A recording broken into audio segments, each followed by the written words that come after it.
Hello everyone and welcome to an incredible game from round 1 of this year's FIDE Grand Swiss. It just finished, it finished fairly early, all of the other games are still being played, and it is Aydin Suleymanli of Azerbaijan and Murali Karthikeyan of India, and not to be confused with Alisher Suleymanov, the player who defeated Magnus Carlsen by wearing a watch. This is a totally different person.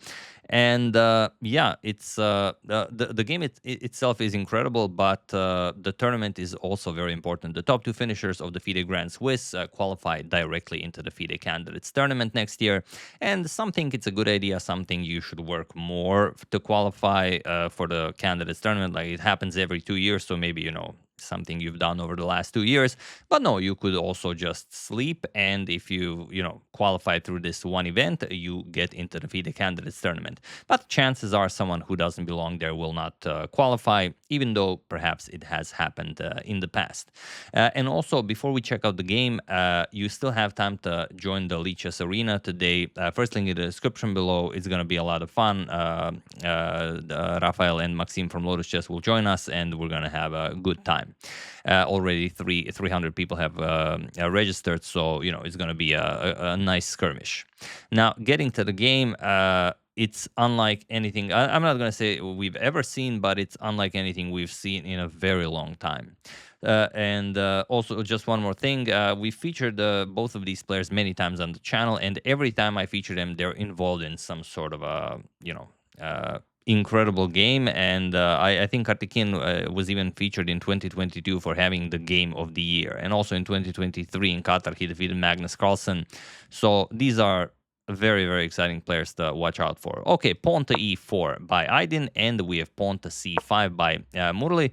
We have knight to f3, knight to c6, and now, okay, it's the Sicilian, sort of the old way to play the Sicilian, and it is most often challenged with pawn to d4. I myself prefer pawn to b4. Here we have pawn to c3. This is the Alapin way of handling the Sicilian. We have knight to f6, pawn to e5 challenging the knight, knight to d5, and now again d4 is the most played move, bishop to c4 the second most played. Knight b6 challenges the bishop, bishop back to b3, c4 bishop to c2, and pawn to d6. Queen c7 is the most played, d6 is the second most played move, so nothing weird played here. Captures, captures, we have castles and bishop to g4. Okay, pinning the knight, pawn to h3, bishop h5, and rook to e1. Again, nothing new here, all been played before. We have castles queenside, and now b3, the most played move here. After knight to a3, there are only a handful of games with this exact same position. Knight could come to b5 and then, gain a valuable tempo on the queen. So queen back to f6, and now there are games where bishop to e4 was played, also queen to e2 is a non-move, but here we have pawn to b3, and it is now, as of move 13, that we have a completely new game. So let's see what happens here. Knight to d5. Okay, both players playing extremely quickly. You can see that Aydin still has, or rather you would see if I actually allowed the clock times. Sorry, the previous video didn't have clock times, so I forgot to turn them on. There we go. Aydin is playing, he's just blitzing out moves. He's not burning any time. And Murali already spent some 10 minutes getting to this position. You can see an hour and 41, hour and 30 minutes. And we have knight captures on c4, accepting the pawn. So why was the pawn offered? Well, the pawn was offered to capture on c3, obviously, as the d pawn is pinned. But before capturing, pawn to b5, getting the knight to a sort of a less favorable square. And when you see a position like this, you're probably thinking, okay, something something has to crack here. There's no way that it's possible. You're not sure who is lost here, but you're sure someone is lost. In truth, it's actually a perfectly fine position. However, in the game, knight back to b2 was played. The move that is sort of the best is knight to e5, or rather knight c to e5. And now the idea is that after knight captures, you give up the queen, and after rook captures on d1, bishop captures, so of course you don't have to worry about that knight on f3, and also the rook has to help out with the defense of the knight on e5. Knight captures on e5, rook captures on e5, and now after bishop captures on f3, removing the defender of the rook, you have this check, and now after king to d7, you will capture back. And it seems like white has more than enough, but black has this annoying e6 move challenging the rook, and now the rook really doesn't have all that many great squares. You could capture the pawn on b5, but then queen captures on c3, and you have big problems here. If you go rook to b1, well, then, of course, you just get queen to e1 check, king to h2, and now bishop to d6 check, and all of a sudden black is completely winning. It doesn't really matter what you play. g3, queen captures on f2. Other than that, you really have no moves. So that's the problem here. So after e6, you would have to play something like bishop to g5 and just trade down. Queen captures on f3, g captures on f3, and now bishop captures on c5, and you have this endgame where, okay, it's equal material, but maybe black is a little bit better. White has a doubled f pawn, so bishops are of the same color. All in all, it is a draw, maybe a little bit easier to play for black. But okay, after b5, the reason I've shown you this disgustingly huge line is to see the difference between the line that was actually played. And that is not knight to e5, but rather knight to b2. And now it continues in the same fashion. Knight captures on c3, d captures and rook captures on d1. Okay, a rook and bishop for a queen. That's perfectly fine. Bishop captures, and now how do you continue this? Well, you could be greedy and go for queen captures on c3. It's perfectly fine, actually. But e6 makes more sense. You already took your opponent's queen. You want to develop and, just get the bishop and rook into the game, which is also fine. But now comes this pawn to g4 move, which Aydin played almost instantly. He's not wasting even a second playing these moves. He's only gaining time as there is increment. And Murali already burned 30 minutes or 40 minutes off his clock. And the question is, what do you play here? What would you play here with black? It's not easy. So, take a few seconds, even pause the video.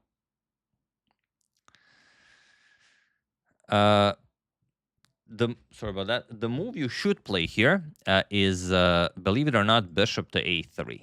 Or capture first on g4 and then bishop to a3. It doesn't really matter. It's even better if you just go bishop to a3. And then if g captures on h5, you will go rook to d8, and now you've developed, and okay, there's nothing to worry about here. The position is still equal, though. And then white has to make some very, very precise moves not to fall apart, like knight d4, you will capture, and then after c captures on d4, rook captures on d4, and white has to be incredibly precise here, again, not to get just destroyed here. Bishop g4, only move that doesn't lose on the spot.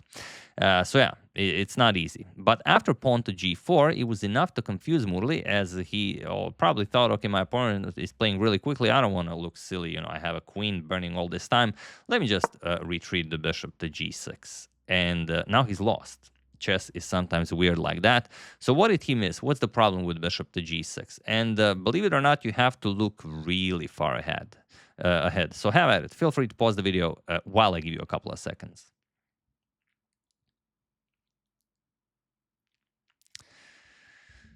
For those of you who were able to do it, you are lying, as there is no way you calculated this. I'm pretty sure no one calculated this all the way, and I will now show you. So bishop to g5. It's probably the first move you thought of. The queen has very few squares, captures on c3 being one of them. So this is exactly what Murali played. He played a queen captures on c3, and now comes rook to c1, which again doesn't seem like all that scary a move. You simply trade pieces. But the problem is, after queen captures on b2 and rook captures on c6 check, what do you play? It seems like there are options here, but there really aren't. You cannot go here. The bishop covers that. If you go here, then knight d5 comes with check, also defends the rook. So b7 does seem to be the best choice, even though white is winning regardless of what black plays, either king d7 or king b7. In the game, king b7 was played, and now what's the problem here? Probably even Murali, he took a glance at that idea of bishop to g6, and maybe he saw this position in a fraction of a second, because these are strong grandmasters. They can do that. But he missed something very important here. So what did he miss? He missed knight e5. And again, you're probably like, well, of course, what else are we going to play? But, it's such a move that defends the rook and prepares bishop to f3, with black having exactly 0 moves that are useful. And to give you an example, let's say play bishop b4. Okay, you threaten the rook. The other rook is coming into the game. Bishop to f3, you don't care about the rook. And it doesn't matter what you play here. Even if you just move the king to b8 to avoid any, discoveries, because white is threatening rook c2, and then you're going to pick up the queen. So knight d7 check. You force the black king onto a light square, and after the king moves, rook c8 checkmate. Or any other, move that will cost first black the queen and then the game. So after knight e5, queen captures on e5 was played, giving back some material, but now rook captures on e5, king captures on c6, and now bishop to f3 with check. We have king to b6. If king to d7, then you just capture on b5, and again, it's a pretty bad position. You're going to lose this pawn as well, and then you're just going to have to play against these two connected pass pawns, which is winning for white. So he tried king to b6 to keep an eye on the pawn, but now, again, believe it or not, there's a unique series of moves that you have to play in order to win this. And Aydin plays them without spending any time on his clock. It is absolutely unbelievable. So what do you play here? Bishop to d8 check. Yes, usually when you have a puzzle, it doesn't start with check, but this is a very unique puzzle, and this one starts with check. So king a6. Only one move that wins. How do you continue this attack? Only one way. Pawn to a4. And pawn to a4, you might be thinking, okay, we're opening up some path towards the black king. But what's the real threat here? Well, the real threat here is if you capture, then rook a5 is checkmate, compliments of the bishop pair. So you're not going to be able to do that. So bishop to d3 was played, adding a defender to b5. And now, again, only one move that wins. How do you win this? Perhaps not the easiest one to find. Bishop to c5, so c6. And the threat behind it is, let's say black makes a silly move, is to give up the rook. Rook captures on b5, and that's it. Again, you're threatening checkmate. So, and if the bishop captures, you're going to capture with the pawn. And again, this is checkmate. Nowhere for black to go. So after bishop to c6, bishop to c5. The only way to continue the game, but it involves giving up material. However, only if white plays the exact series of moves that does exactly that. And Aydin does it again without burning all that much time on the clock. A captures on b5 with check, bishop captures on b5, and now we have rook captures on c5, and it doesn't matter what you play. If you capture on c6, that means rook captures on c6 comes with check, and after king b7 attacking the rook, you're just going to play rook to d6 and defend your bishop, and the king cannot come any closer, and you're just going to end up with an extra piece. So after rook captures on c5, rook captures on d8 was played, but now comes bishop captures on b5 with check, king to b6, and of course to the rescue, pawn to b4. Defends the rook that's defending the bishop, and that is it. White is just up a piece, and now it's merely a matter of technique. Pawn to a5 was played, we have bishop to a4, a captures on b4, and rook to b5 with check, of course not allowing the b pawn to survive. King c7, rook captures on b4, and you have this position where white is up a full bishop. Black has a pawn as a compensation, but it is, nothing really.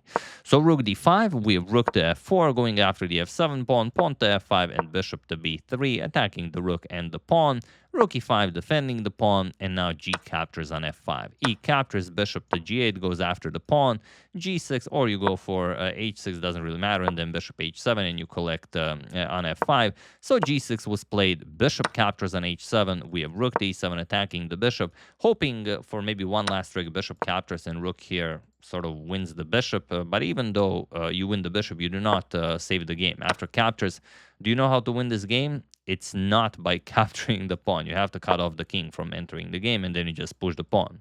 Simple, but yeah, easy to mess up. But after rook e7, rook to h4 was played, defending the bishop, and he was in this position on move 40 that Murali Karthikeyan resigned the game, as there is nothing more to be done here. So, I mean, an amazing game where after this b5 and knight b2 was played, when I saw knight captures on c3, I was like, oh, okay, Murali is creating another immortal, and then all of a sudden this bishop to g5 happens, and now white is completely winning. So disgustingly beautiful game, or beautifully disgusting, however you want it, and I mean, it finished the first game that finished. All of the other games were still being played. Absolutely unreal. So yeah, Aydin takes this one, gets featured on the channel once again. So he's for a non-2700, he gets featured quite a lot, as does Murali. So hope he has a great tournament, and he is one step closer to qualifying for the FIDE Candidates Tournament 2026. So yeah, if you still haven't, first link in the description below. Join the arena today. I'm going to be streaming it, and we're going to have a lot of fun. Let's see who's the greatest. I really hope you guys enjoyed that. A beautiful game. I cannot check out all of the games, so I definitely hope you're going to use that hashtag suggestion, as that is how I get my, gems to show you guys. I would like to thank Robert Kiefer, Edmund Freeman, Stephen Wenford, Nightmaster Bishop, and Christian Fisher for a contribution to my channel. Thank you a lot. I really appreciate it. As usual, you can check 2 of my previous videos here. Thank you for watching, and I will see you soon, continuing to check up on your wonderful suggestions and whatever else happens in the chess world. Thank you all. I will see you soon, and have an excellent rest of your day.